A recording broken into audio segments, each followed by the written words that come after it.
Hey, this is the Amateur Logician from amateurlogician.com. I do sincerely hope that you are doing well. We're going to continue our studies of inductive logic and today consider probability calculus.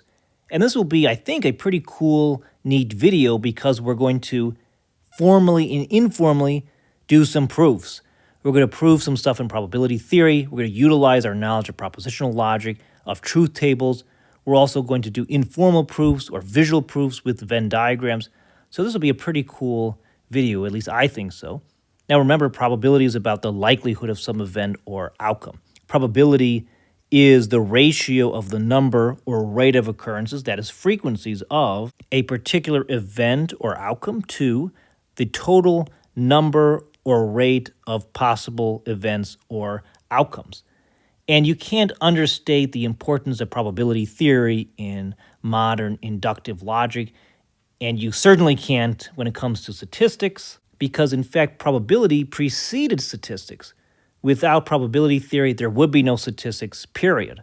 Statistics and statistical inferences are based on probability theory.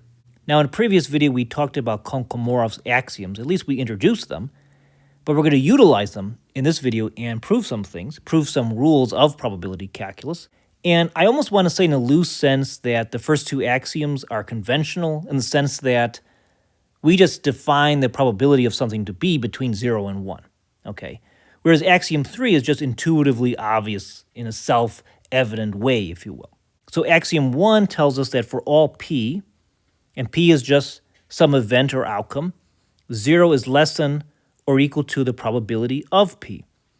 Now, in a previous video, I said it was between 0 and 1, the probability of p, but usually you see it in this manner instead. Axiom 2 is that if p is certain, then the probability of p is 1, or in other words, it's 100%. Now, if the probability of some event and the data is discrete, then the probability being 0 means it's absolutely impossible. But strictly speaking, if the data is continuous, then the probability of p means that it's improbable. In fact, very, very, very improbable. Now, finally, axiom 3 says that if p and q are incompatible, then the probability of p or q is just equal to the probability of p plus the probability of q. Previously, I gave an example like, what's the probability of going to McDonald's or Burger King? Well, it's just going to be the probability of going to McDonald's plus the probability of going to Burger King. Note that I use the notation from propositional logic of that V-like shape to mean or. Oftentimes you will see notation from set theory, but we're not going to do that, at least now for our purposes. So, okay, our goal is to build some basic probability rules, and we're going to be using some logic, which I think is a pretty cool thing to do. So the first thing we want to prove is that the probability of not p is equal to 1 minus the probability of p. First, let's do an informal or visual-like proof, a Venn diagram-like proof, if you will. So if we think about this square, this sample space, that sample space has the area of a 1, and p is contained within it. And we know that the probability of p is between 0 and 1. So if we want to know the probability of not p, we just have to figure out, well, what is the area of what is outside of p? And that would just be 1 minus the probability of p, right? So in an intuitive sense, a visual sense, it's crystal clear that this equality must be true. But how can we prove that in a more formal, structured manner, if you will? Utilizing the laws of logic, utilizing those axioms. Well, logically, we know that p or not p is logically equivalent to something that is just true. Or in other words, that's the tautology. How do we know that? Well, we can prove that itself with a truth table. We can prove that with a truth table. We have p, we have not p, and then we have p or not p. Well, that proposition P can either be true or false. And if we negate that, we get something that moves from truth to falsity, falsity to truth. And then we have the disjunction, P or not P. So true or false is true, false or true is true. So we have something that's always true, or in other words, we have a tautology. So that truth table proved that this statement is correct. But what we can do is the following.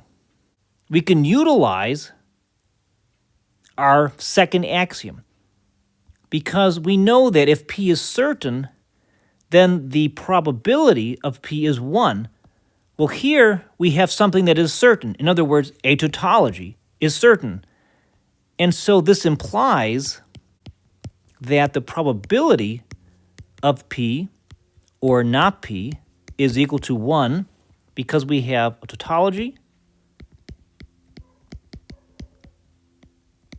and we are utilizing axiom 2.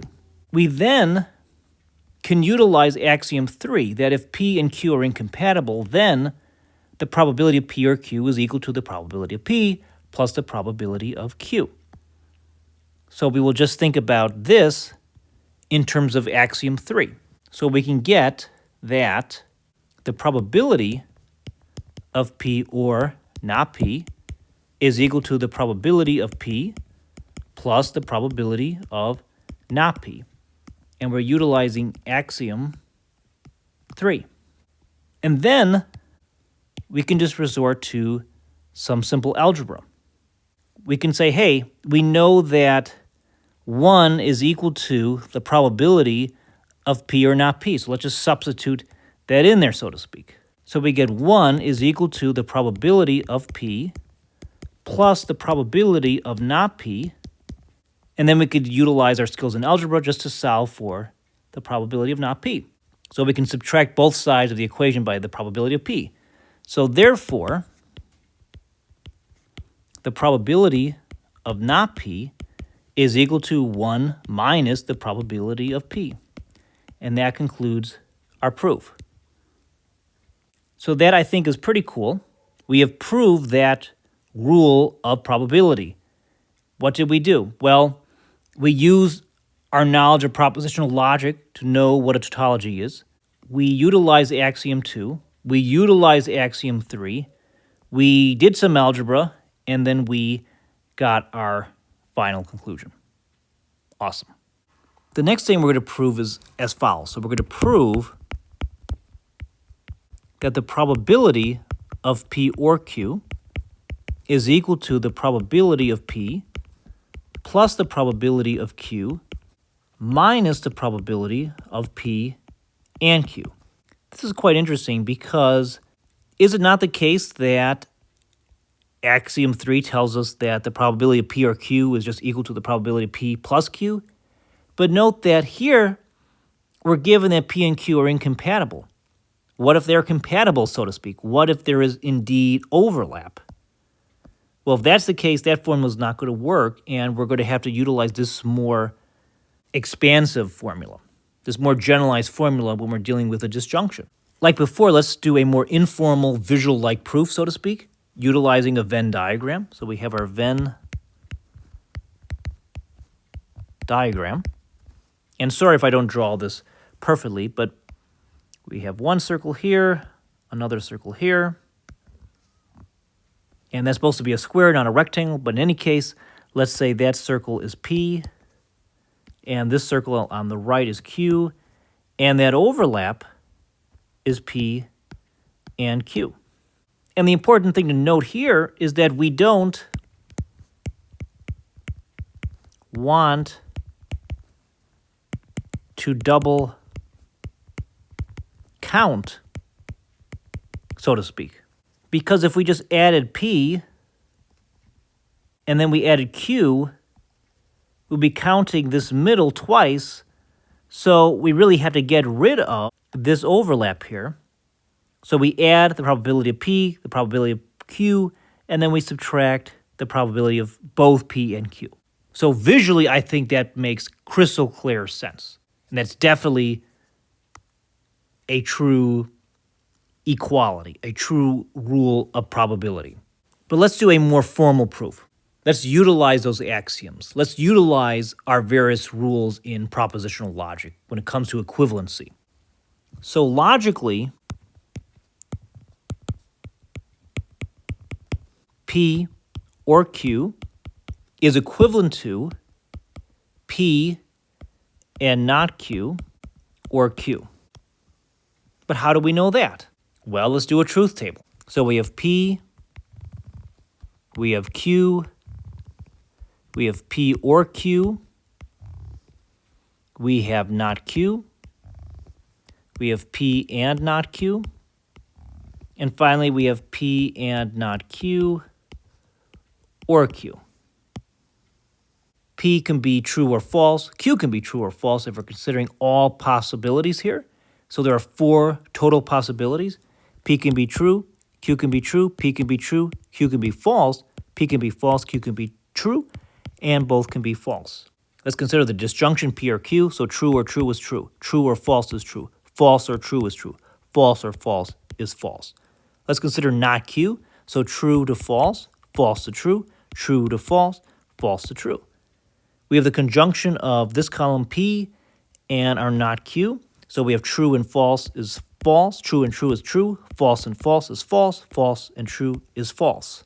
Finally, we have a disjunction between our P and not Q column with the Q column.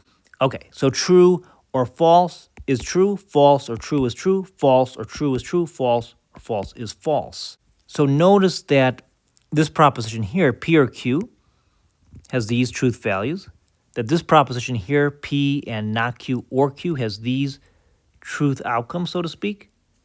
And in fact, they are exactly the same. They're equivalent. So this statement indeed is true.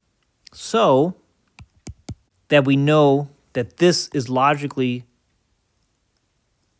equivalent in terms of 2 propositions, we can say that this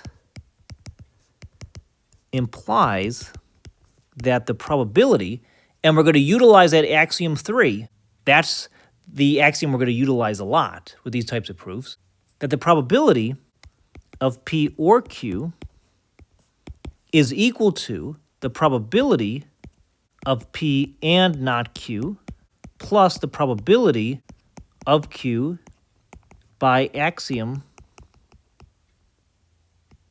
3. Moreover, logically,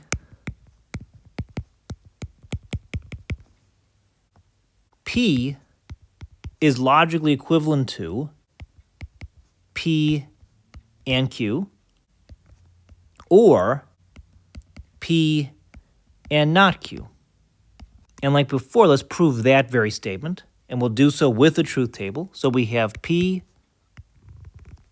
we have Q, we have P and Q, we have not Q, we have P and not Q, we have P and Q, or P and not Q. And unfortunately, this is kind of slowing down. There's a delay when I write on the tablet, but we'll try to keep on going in any case. So P can be true, Q can be true, P can be true, Q can be false, P can be false, Q can be true, P can be false, Q can be false. We have the conjunction between P and Q, so true and true is true, true and false is false, false and true is false, false and false better be false. Not Q, so true to false, false to true, true to false, false to true. We have the conjunction between P and not Q, so true and false is false, true and true is true, false and false is false, false and true is false. Finally, we have the disjunction between P and not Q, or P and Q.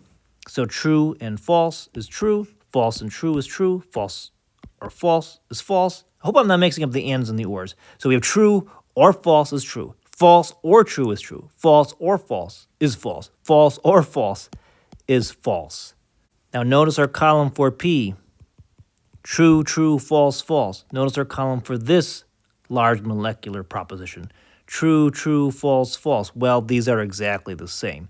So therefore, we have proved that this logically is the case. And let's apply that with, what do you think, axiom 3. So this implies the probability of P is equal to the probability of P and Q plus the probability of P and not Q by axiom 3. So notice these two equations. We have this equation. We have this equation. There's some overlap. Let me write this down. We know that this is the case, that the probability of P or Q is equal to the probability of P and not Q plus the probability of Q. We know that the probability of P is equal to the probability of P and Q plus the probability of P and not Q. So we have these two equations, and we have, so to speak, this overlap. We have this probability of P and not Q, probability of P and not Q. So let's just do some algebra. So the first thing I would do is just solve for this in the second equation. So we can say that the probability of P and not Q is equal to the probability of P minus the probability of P and Q. Pretty straightforward. So let's just take this and plug it into our first equation. So we get that the probability of P or Q is equal to the probability of P minus the probability of P and Q plus the probability of Q. Well, we're pretty close. Let's just do a little rearrangement there using the commutative rule of algebra. We can say, therefore, the probability of P or Q is equal to the probability of P plus the probability of Q minus the probability of P and Q. Look at that. We have proved what we wanted to do in a formal manner. How did we do it? We utilized some skills in propositional logic to know what type of propositions are logically equivalent, and we utilized our axiom 3 and some algebra. So indeed, the probability of P or Q is equal to the probability of P plus the probability of Q minus the probability of both P and Q. And that allows us to deal with cases where there is overlap. So this is a more generalized formula for the probability of P or Q. Okay, so finally I want to take a briefer look at two more rules. So let's think about conditional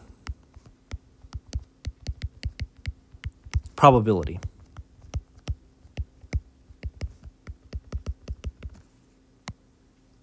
Here we're going to think about this more in terms of just definitions.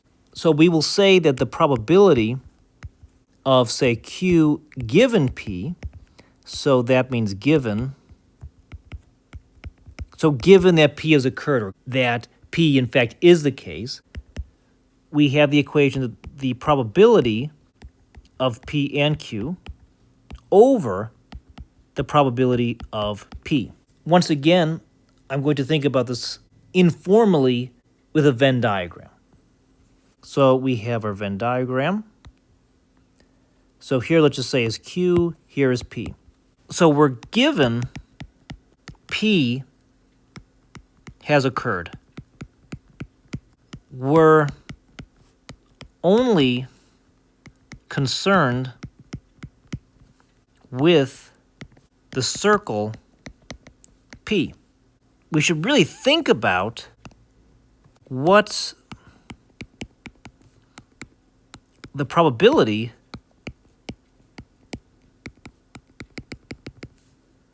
Q occurred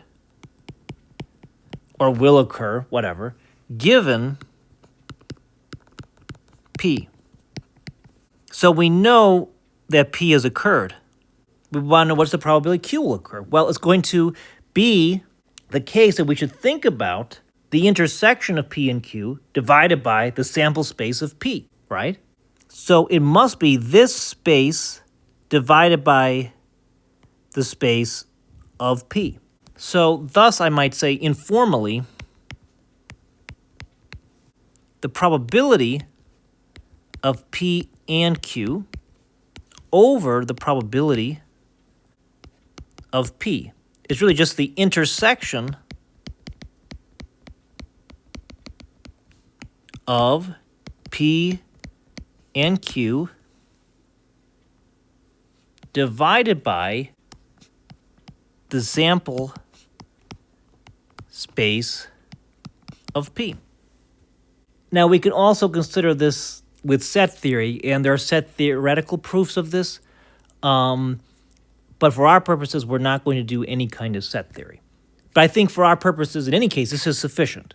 I think just realizing the definition of what it means to have a conditional probability, we can see just, so to speak, this is true by definition in a certain sense, and we can visually see that with that Venn diagram. And finally, we can then consider the conjunction rule. Here we just have to do a bit of algebraic manipulation, that's it. So remember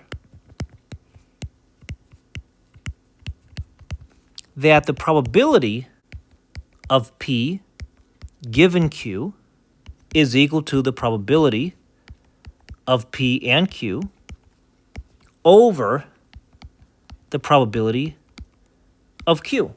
Well, all we have to do algebraically is solve for the probability of P and Q. That's sufficient.